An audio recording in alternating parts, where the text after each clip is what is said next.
समान नागरिक संहिता, सामाजिक समरसता या राजनीतिक द्वंद्व। प्रस्तावना। राज्य भारत के समस्त राज्य क्षेत्र में नागरिकों के लिए एक समान नागरिक संहिता प्राप्त कराने का प्रयास करेगा। भारतीय संविधान अनुच्छेद 4 भारत एक बहुधार्मिक, बहुभाषी और बहुसांस्कृतिक लोकतंत्र है। ऐसी विविधता में समानता, धार्मिक स्वतंत्रता और सामाजिक न्याय के बीच संतुलन बनाए रखना भारतीय संविधान की महत्वपूर्ण चुनौती है। इसी संदर्भ में समान नागरिक संहिता का विचार महत्वपूर्ण हो जाता है। इसका आशय विवाह, तलाक, उत्तराधिकार, दत्तक ग्रहण तथा अन्य व्यक्तिगत विधि से जुड़े मामलों में नागरिकों के लिए समान कानूनी व्यवस्था से है।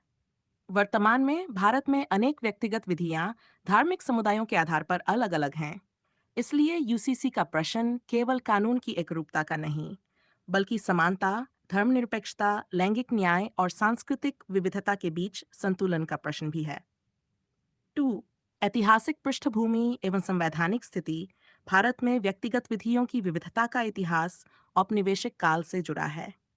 ब्रिटिश शासन के दौरान आपराधिक कानून और अनेक सामान्य दीवानी विषयों में क्रमशः एकरूपता विकसित हुई, जबकि विवाह, तलाक, उत्तराधिकार और पारिवारिक मामलों में धार्मिक एवं सामुदायिक व्यक्तिगत विधियों को काफी हद तक बनाए रखा गया। स्वतंत्रता के बाद संविधान सभा में समान नागरिक संहिता पर गंभीर बहस हुई। अंततः इसे मौलिक अधिकारों के बजाय राज्य के नीति निदेशक तत्वों के अंतर्गत अनुच्छेद 44 में स्थान दिया गया। नीति निदेशक तत्व न्यायालय द्वारा सीधे प्रवर्तनीय नहीं हैं, लेकिन वे शासन के लिए महत्वपूर्ण संवैधानिक मार्गदर्शक हैं। भारतीय संविधान एक और अनुच्छेद 14 के तहत समानता, अनुच्छेद 52 के तहत भेदभाव निषेध और अनुच्छेद 51 के तहत जीवन एवं व्यक्तिगत स्वतंत्रता की रक्षा करता है। वहीं अनुच्छेद 52 से याच धार्मिक स्वतंत्रता की संवैधानिक गारंटी देते हैं। अतः यूसीसी की मूल संवैधानिक चुनौती समानता और धार्मिक स्वतंत्रता के बीच संतुलन स्थापित करना है। बी आर अंबेडकर के सामाजिक लोकतंत्र के विचार में समानता, स्वतंत्रता और बंधुत्व को विशेष महत्व दिया गया है। इसी दृष्टि से यूसीसी की बहस को केवल कानून की एकरूपता नहीं, बल्कि नागरिक समानता और सामाजिक न्याय के व्यापक संदर्भ में देखना चाहिए। वर्तमान परिदृश्य एवं कानूनी प्रगति। समान नागरिक संहिता अब केवल सैद्धांतिक संवैधानिक विमर्श नहीं है। उत्तराखंड ने समान नागरिक संहिता उत्तराखंड अधिनियम 2000 बनाया। अधिनियम का संबंध विवाह एवं तलाक, उत्तराधिकार और लिव इन संबंधों सहित संबंधित विषयों से है। इसके बाद समान नागरिक संहिता उत्तराखंड नियम 2005 बनाए गए और यूसीसी व्यवस्था के अंतर्गत विवाह, तलाक, उत्तराधिकार तथा लिव इन संबंधों के लिए प्रशासनिक पंजीकरण की व्यवस्था विकसित की गई। वर्तमान 2006 में भी उत्तराखंड में यूसीसी से संबंधित संशोधन हुए हैं। आधिकारिक पोर्टल पर 2020 का संशोधन अधिनियम और संशोधन अध्यादेश दर्ज हैं। गोवा का उदाहरण भी अत्यंत महत्वपूर्ण है।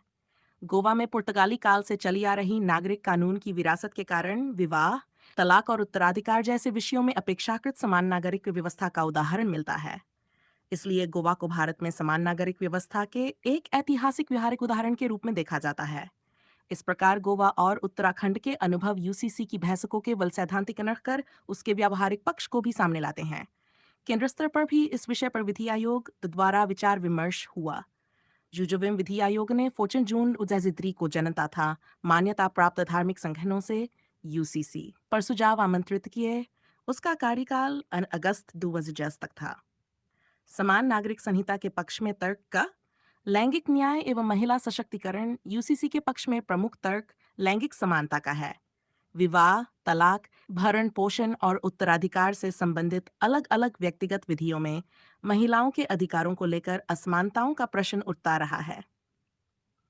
एक समान और न्यायपूर्ण नागरिक कानून का उद्देश्य यह सुनिश्चित कर सकता है कि किसी महिला के नागरिक अधिकार उसके धर्म के आधार पर अलग न हो।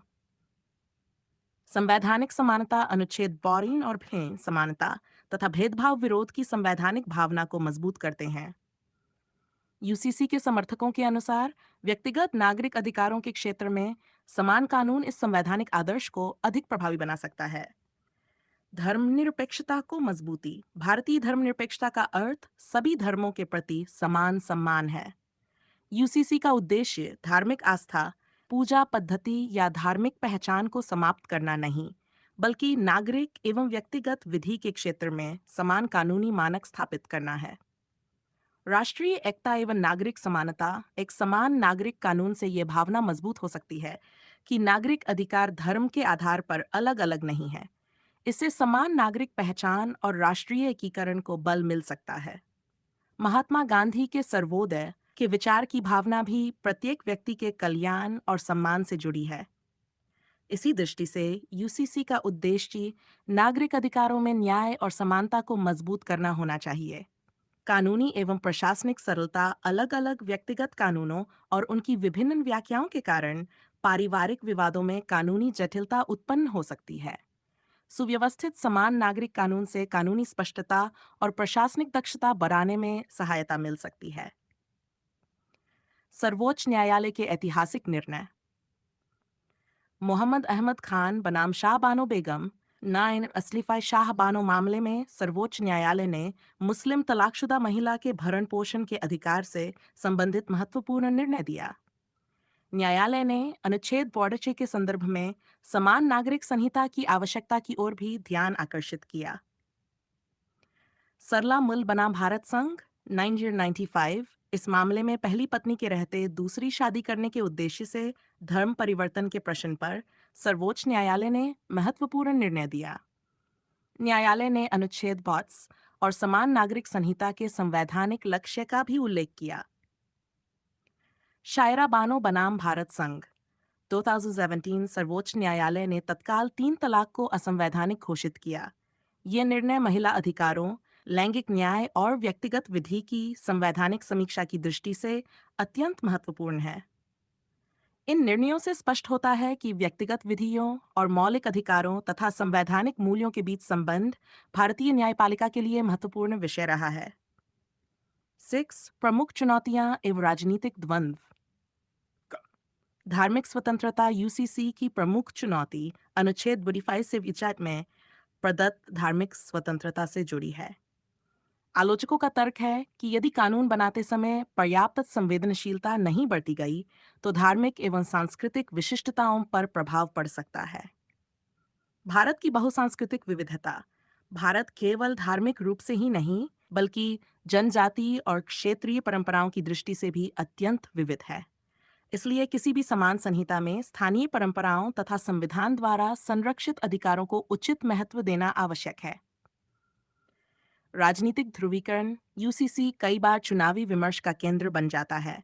इससे संवैधानिक एवं सामाजिक सुधार के प्रश्न पर तार्किक बहस के स्थान पर राजनीतिक ध्रुवीकरण बढ़ने की आशंका रहती है।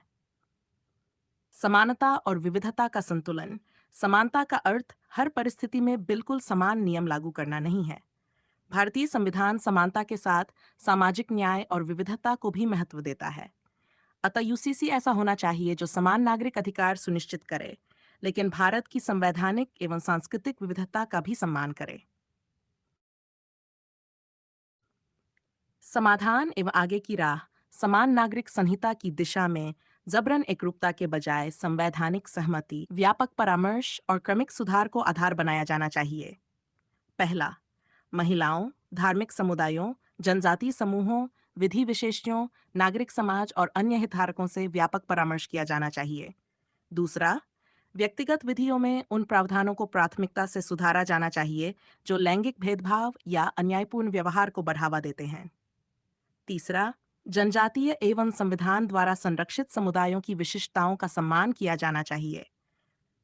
चौथा, यूसीसी को किसी धर्म के विरुद्ध कानून के रूप में प्रस्तुत करने के बजाय समान नागरिक अधिकार, लैंगिक न्याय और सामाजिक सुधार के संवैधानिक प्रयास के रूप में विकसित किया जाना चाहिए।